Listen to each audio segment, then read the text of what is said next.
I'm Rabi Karmacharya. I'm the head of this organization, Open Learning Exchange Nepal. We also call ourselves OLE Nepal. It's a social benefit organization. We focused on education.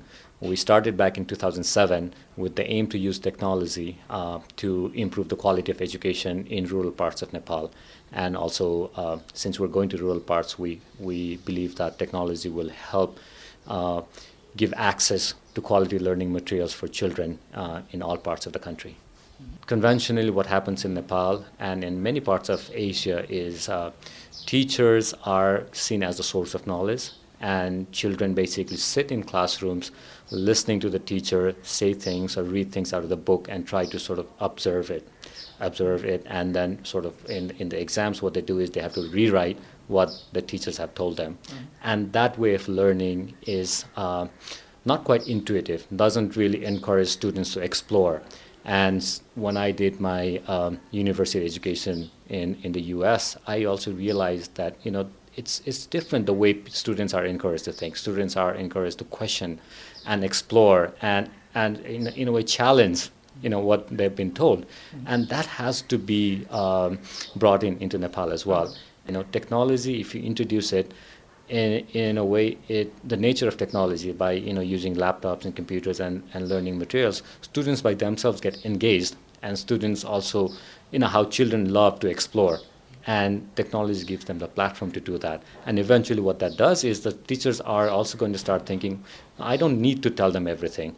Teachers don't need to be the ones who pass on the knowledge to students. They will realize that their job is much easier because now the students can learn so much on their own, using technology through peer learning and through sort of like facilitation by teachers.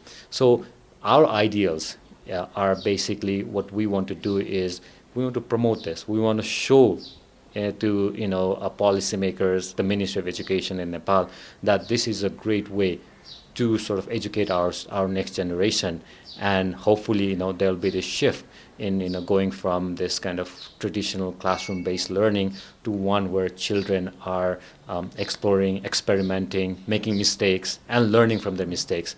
Because I believe from my own experience, even as an engineer, the best way to learn is through your mistakes.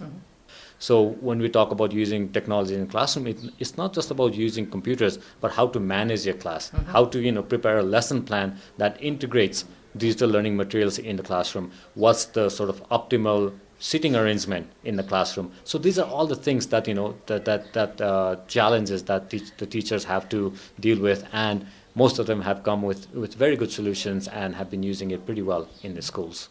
Most of the results that we see we get are from observations in the schools, and in general it has been very positive, especially from the students. And what we've observed is a general sort of rise in the interest of learning.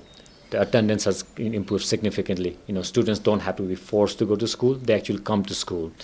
And what we also, like you said earlier about confidence, you can just generally see that students are more like eager, and they're always like bugging the teachers about can we see the same thing if they're teaching something, can we see this in a laptop? So the main impact that technology makes in students' learning is in their confidence, in the way of they think, thinking critically, thinking slow, trying to make the connections, and that is very difficult to test. And so if you just do an English test and a math test, I think there will be improvement. But main impact is actually in another level, which I think is yet to be tested in these implementations.